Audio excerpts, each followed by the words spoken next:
Hello and welcome to another edition of Fide's podcast. My name is Jerry Serino and I'm your host, and I'm here with talent on loan from Rush. We are in a time where our Christian values are certainly under attack. It seems to be that it's wrong to criticize or make fun of or diminish anybody, um, except if you're a Christian. And so many of our values that our country was founded upon are certainly under attack. And there are many groups out there that are out there defending Christian values. And one such person at one such group is David Mahan, and he is here to talk with us today. So, David, thanks for being here. Hey, thanks for having me, man. Yeah, it's great talking with you. I'm really excited. You guys, have a great website, ccv.org, for anybody who wants to go and check them out. So I have a number of things to talk to you about. One that is a recent situation that's gone on here, specifically in Ohio, but it goes on everywhere, and that's another locker room or bathroom issue Yeah. that's happening. But let's start with the Center for Christian Virtue. Let's talk about that, and what is the group and what is the mission?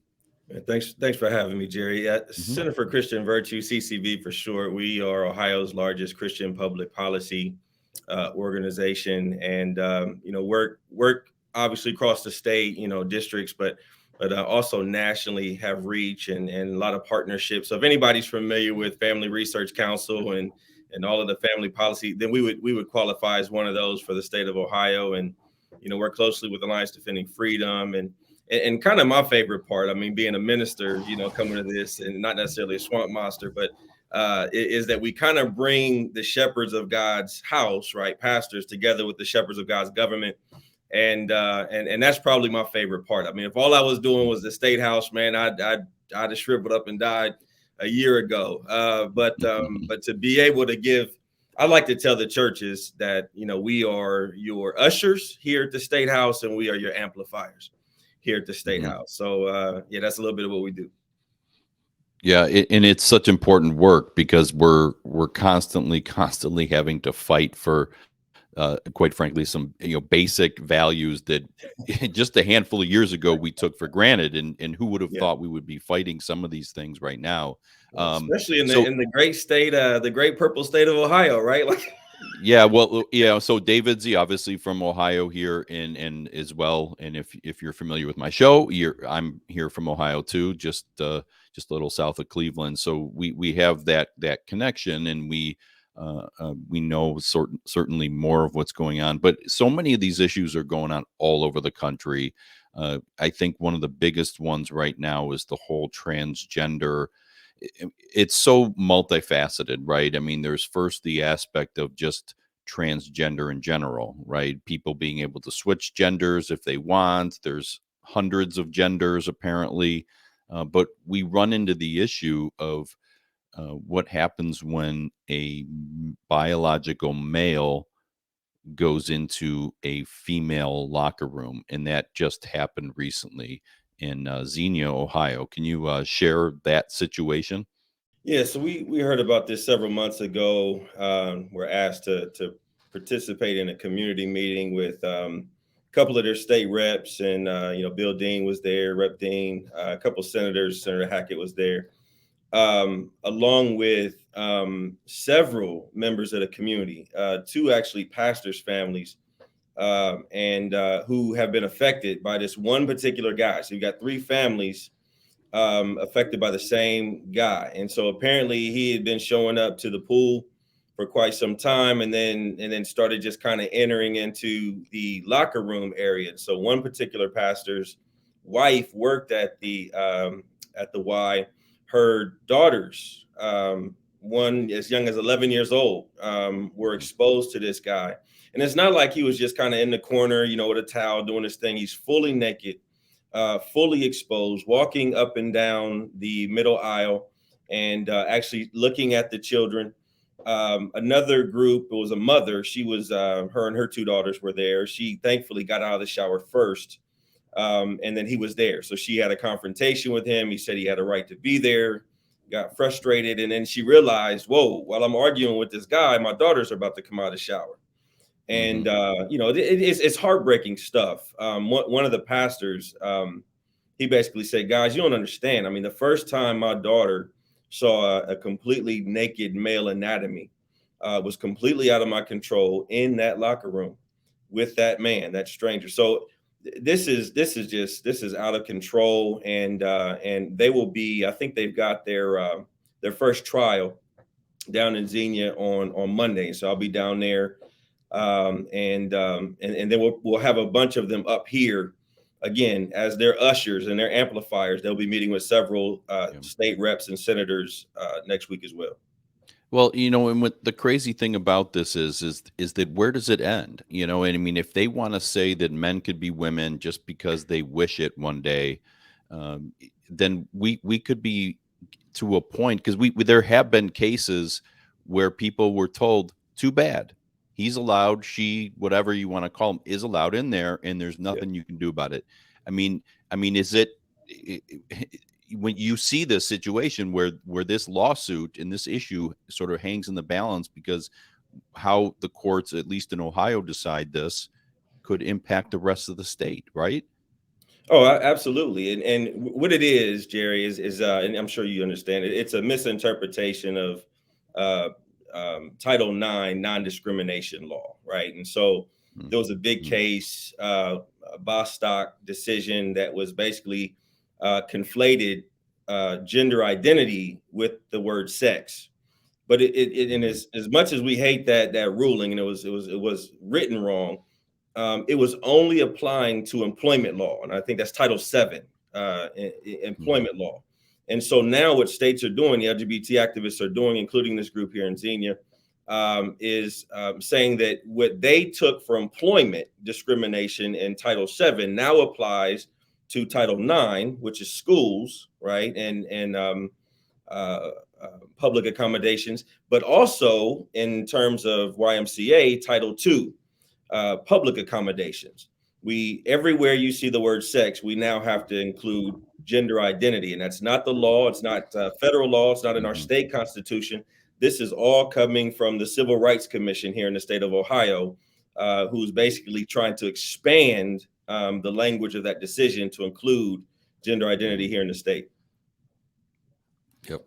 And so, what's interesting about this is we're talking about Ohio here, and, we have a majority in the state legislature. We The do. last, well, in the state Senate, we have a majority, right? Right. That's what they tell me, Jerry. I mean, we've Yeah. got 99 members in the House, and they told me we had a red wave, but I swear it feels more like a blue wall. And Yeah. Yeah. we got two Republican caucuses now, and those jokers right now Mhm. are off at a retreat, and Yeah. supposedly they're going to be having team building with with Jim Tressel. But I don't even know if that brother could have brought a team together to win, who was running plays for both OSU and Michigan. And that's basically Yeah. what our Republicans are doing in the House right now. Yeah, well, that's, I guess, that what the big problem, is that, imagine the super liberal states, right? If you're in California, you're in Yeah, Illinois, where there's essentially zero chance of any pushback on this stuff, that's right. and that's the battle here, is that even in Ohio, where we're kind of, at least more so in the middle, maybe center right, who knows, Yeah, it's still a battle here. So a couple other issues that I know you and your organization tackle that are very important, but unfortunately don't get enough attention. And the first one is human trafficking. Tell us about the problem, how bad of a problem this is, and what you're seeing out there, even in a state yeah. like Ohio that is not, a border state per se. It's funny you bring that up because the issue of human trafficking is really closely related to what our friends in Xenia are going through right now. And with human trafficking, before I got to CCV, I was youth development consultant, and I would travel with different folks on different issues, fatherhood, hypersexualization of children, but human trafficking as well. And so I would travel with the Switch and Dr. Marlene Carson, who sits on the Federal Advisory Council for human trafficking. And so it'd be Dave and then like these 5 or 6 survivors. And one of the things they tell folks is that Ohio is probably in the top 5 states for human trafficking. And when you understand, Jerry, that with human trafficking, the average age of a trafficking victim is 12 to 14 years old. If you have a human trafficking issue that's that bad in your state, you also have a pedophile issue in your state. And that's exactly what we're dealing with in Xenia. Everybody's like, this guy, we need to respect him. He's struggling with his gender dysphoria. Listen, if there was a grown woman in that girl's bathroom just sitting there, Googling at these girls, and we would have a problem with that. But because of this cult, this gender ideology cult, we just look over that. And so we're putting the needs and wants of a grown man over the needs and protection and privacy rights of these young girls. And that is where we are with human trafficking. It's a pedophile issue at the core. And that's what we're seeing right now in Dayton or Xenia. So it's really shocking to hear that Ohio is so high in the area of human trafficking. Explain that a little bit as far as what you know about where are these kids coming from? Are they from Ohio and they're kidnapped or they're runaways? Who are they? Yeah, it's both and so a lot of times, gangs found out you can sell a drug one time and you can sell a human several times. And usually the life expectancy of these kids are about 7 years. So once they get into the gang, it's we're going to kill your dog. We're going to tell your family. Then the drugs come. And then after that, it's just a handful of years. If they don't get out, that they will see their demise, unfortunately. And so a lot of times they will run these kids across the border and back before their mother and father even know that they are missing. And yes, sometimes we're getting kids from out of state for, the Arnold Classic or other big events going on in the state. And it was the scariest thing, Jerry, to hear Dr. Marlene Carson, who herself was trafficked at a young age. She said, David, if I ever divulge publicly the wealthy people, the athletes, the CEOs, who literally not trafficked me, but paid for services. Man, Ohio would be a hot mess just to find out that who's all involved in this industry, and it is an industry. So this is an area that really frustrates me because whether it's in the area of, because like you said, if there's trafficking of young children, then who are their customers, right? These are pedophiles. These are people. What do you think that the punishment should be if you're caught and convicted of, a pedophilia? Whether it was someone who sold, or you paid for it, or you did it against someone's will, whatever. What should the crime be, or I'm sorry, what should the penalty be? Listen, a lot of states are doing different things. I tend to lean on the heaviest, right? This is, the rape of an innocent child, or a human being, and taking of the innocence of children. Unfortunately, there's several ways you can look at it. Like you can look at it from the John perspective, so that we're going to really bring the hammer down on those that are actually buying the services. They're not really attached per se to the industry, to the gang or whoever, but they're just the John. And usually they start there and they work their way up. But they used to be really lenient on the Johns, and now they are really starting to put the hammer down on those guys as well. Thankfully, in Ohio, right here in Columbus, we've got Catch Court, Judge Herbert, who basically said that if these ladies would agree to 2 years, because they are victims, right? If they would agree to 2 years of programming and things like that, then they could not go to prison for some of the things that they do, because they get involved in all kind of things, man, just to survive, right? And then sometimes they're coerced into doing illicit things. They're holding the bag, and the pimps and the Johns are getting off scot-free. And so Ohio does a little better job with that than other states. But my biggest issue with this, man, the whole reason why I got involved in human trafficking was for what was going on with the kids. When I found out that the average age was 12 to 14, and when I saw who was purchasing the services from these kids, man, it broke my heart, and that's when I began to partner with groups like the Switch Anti-Trafficking Network. Yeah. Well, I feel like it's almost like the Jeffrey Epstein situation where you have these there's a list, right? There's a list, or at least there's information on who was at the what they call the pedophile island or whatever. And you're mentioning here that wealthy, even well-connected, Yeah, well-known people are involved. All these people, in my opinion, need to be exposed 100%. And if you are caught in any way other than if you're the victim, the child, if you're the John or you're the gang member, I believe it should be life in prison. You're done. You can't yeah, be trusted out on the streets. Um, period. right. That's just me. I'd like to do more, but I'm not Witness. for the death penalty. So, but Right. I'd like to do more to them for sure.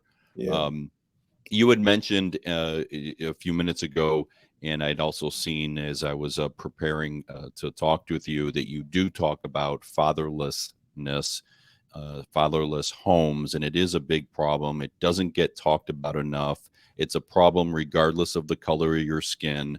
But tell us about the problem with fatherless homes and what that really means.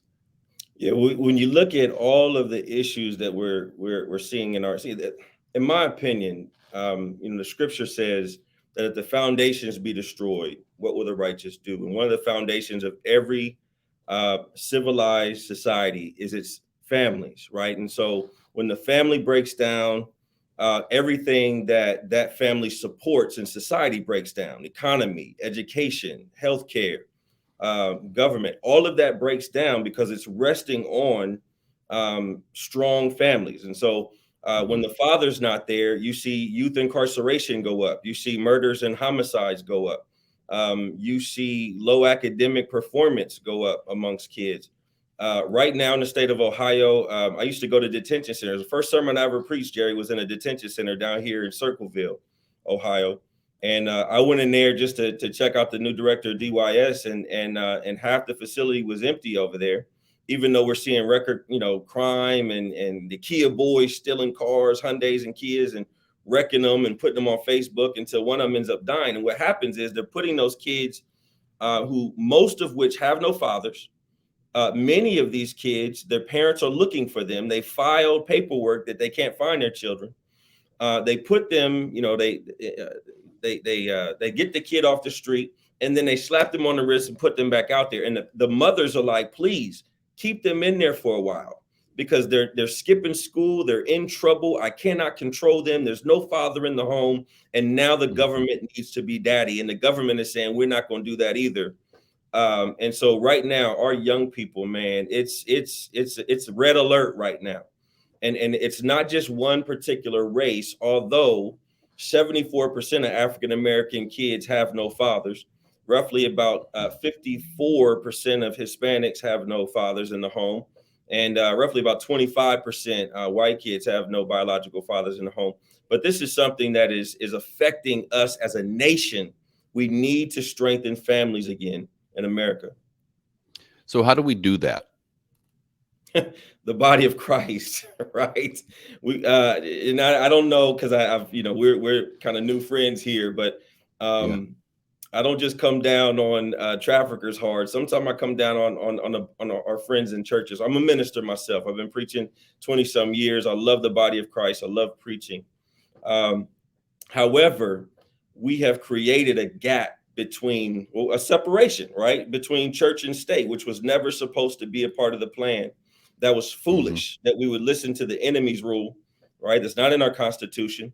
But when we created that rift, we tend to look at our own churches as kingdoms unto itself. And all of the issues surrounding our church, even the ones that affect our kids directly: education, violence, all of that, we just ignore it because that's a state issue, right? This has got to change. Pastors have to begin to be aware of the issues that are going on in the community. They have to be educating their people, because who else is going to do it, Jerry? Even in Mhm. Ohio, even Fox is liberal, right? Like there aren't any like strong mainstream bastions of conservative thought and faith here. So who else is going to disseminate truth if not for the pastors? And so that's a really strong issue on my heart, is to talk when I'm in churches about Jeremiah 29, when God says, when I send you to a land as exiles, right? I'm sending you there as exiles. And we all know that this is not our home, but it says to build, to plant, to marry, to have children, to pray, and to seek the prosperity of your city. Now, it didn't just say pray, it said pray and, right? So I Mhm. understand. Thank you for all the intercessory teams out there just praying for babies in the womb not to be murdered. Thank you for all the intercessory teams out there just praying for our children not to be indoctrinated in schools, or to be chemically sterilized or physically mutilated by Children's Hospital here in the state of Ohio. Thank you for the prayers, but we need to also seek the prosperity of our city, right? And make sure that you are civically responsible and your voice is amplified down here in the halls of power at the State House. Wow, that was powerful, and absolutely 100% agree. We do see it, and I see it from all sorts of religious denominations where Yeah. people are frustrated with their particular pastor, whether it's a priest, a minister, whatever. Um, are they afraid? Is that the issue? Are they afraid to speak up? Are they afraid to offend their people? Are You, they? What do you think it is? there's a couple things there, man. You can look at it from just a lack of knowledge, right? My people perish for lack of knowledge, and that is true. The best sometimes we're getting out of pastors is that, man, I really was moved by an issue. Man, I never knew 12 to 14-year-olds were the number one group being human trafficking. So we're gonna have Marlene come to the church, have Jerry come to the church, and maybe I'll do 1, 2, 3 sermons, and then we moving on. But Mhm. that's not how we seek the prosperity of the city. There's multiple things that we can do, and I would never ask a pastor to be political, right? What happened between Jason Stevens and Derek Marin and the coup of 22 that took place down here with the speaker's race, right, where the whole caucus decided, 67 members, that we're going to have Derek Marin, very conservative team behind him. We're going to champion these public policies that are conservative and protect families and children. And then 22 of them break off, partner with the 32 Democrats, right? So in essence, what we have here is the most powerful seat in the House. The Republican dominated House was voted in by 100% of the Democrats. That's politics. It stinks and everybody hates it. But what's important are the policies that one group made a deal with the other Democrat group to not champion, right? The, Mhm. the Republican caucus said, we're going to champion the backpack bill. We're going to champion the SAFE Act. We're going to champion Save Women's Sports and Life, right? And then you cut a deal, politics, with the Democrats so that you can have power, right? We don't like politics. I would never ask a pastor to engage in it. However, we do need our voices heard in terms of public policy, because that affects our people. That's how we become salt and light in a land where we have the freedoms like we do here in the United States of America. Otherwise, we're going to be like what we read in the Bible. We're going to be like, slaves in Babylon, slaves to the Assyrians, slaves to the Romans. But in America, we are not slaves. We were born and blessed to be a part of this great nation, and we need to be civically responsible, or we're going to lose that freedom. So I'm curious as to what you would say on this question. I think I know what you might say, and I definitely know you're not going to be afraid to say what you think, which is good. That's what I want. But we've gotten to a point to where, at least from my perspective, and I believe this, and I wish I didn't have to say it, but every single policy that I can think of the Democrat Party is Yeah, contrary to Christian virtue, bro, you are racist, Jewish bro. You are virtue. racist, and I'm getting off the show. So the reason I say, so when I look at a pastor, I'm Catholic, so my priest, Yeah, it's in a sense, if they want us as human beings, us as their parishioners, to be, follow the right path and do the right thing, then they essentially have to tell us you cannot vote for and support the Democrat Party. I'm not saying that they should say those words, but if they stand up for the true Christian virtues, then they're saying you can't vote for a Democrat in a sense. Am I wrong? Not going to say you're wrong. I would not take that approach. Okay. In reality, that's where we are. But I am not, after what I've seen in the last couple of years down here, I'm not willing to ascribe that level of righteousness to the Republican Party. When I saw what I saw a couple of weeks ago down here, where these Republicans were elected by the people who are obviously, this is a purple state in terms of the state house, but it is a conservative state in terms of the people. And the people are not being represented well, and that's a constitutional issue, and that's why I'm so angry about it. So no, I'm not willing to ascribe that level of righteousness to these politicians. However, I will say that there is clearly a difference between the worldview and the policy positions of the Republican Party versus the Democrat Party. And I don't just talk to Republicans down here, bro. I go to the Democrats, especially the African-American Democrats as well. And because I feel like I may be the only one that's bold enough to, or knowledgeable enough to sit in their office and talk about issues of abortion to a member who I know is almost a pastor. I mean, he's a minister in his church, right? Mm-hmm. And he says, Dave, this is just to give you the mindset. He says, Dave, I'm pro-life, and I know you're pro-life, but not everybody in my district is a Christian. And I said, Senator, I didn't bring up anything about being a Christian. I'm just saying it's stupid.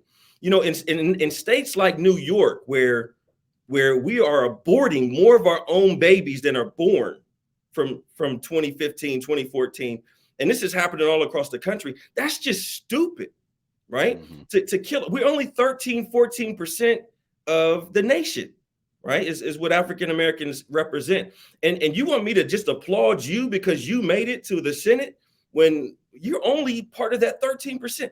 We need to stop killing our own babies. We need to start prioritizing educating our own children. You want to talk about systemic racism? Let's talk about abortion, where Margaret Sanger and that whole clique got together and said, we're going to just take out all of the Black and brown babies in America. That's systemic racism. So be careful, Republicans, when you get off onto this narrative and opposing BLM, which I do vehemently as well. But there is systemic racism. And we do have systems and bastions of racism and just bigotry. They do exist, right? And African American and brown folks know that more than they wish they did.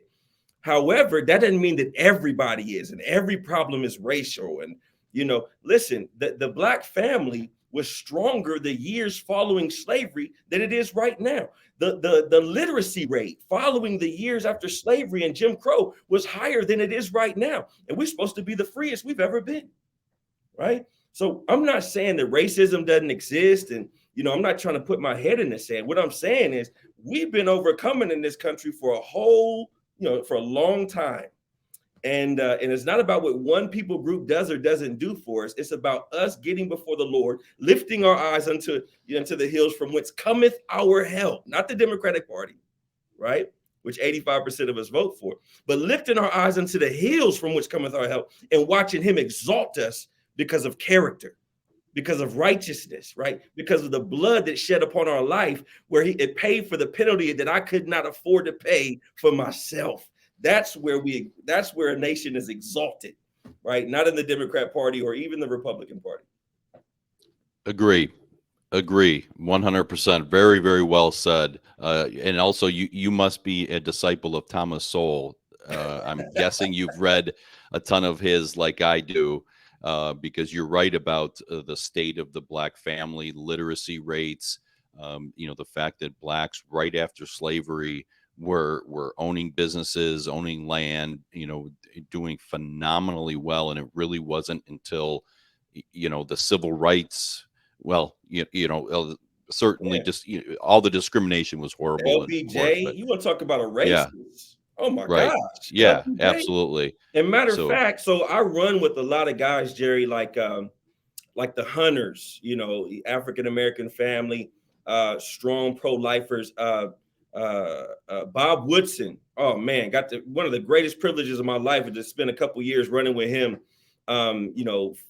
Front line of the civil rights. And one of the things he says is about the Republicans and the Democrats, right? Just to hit that.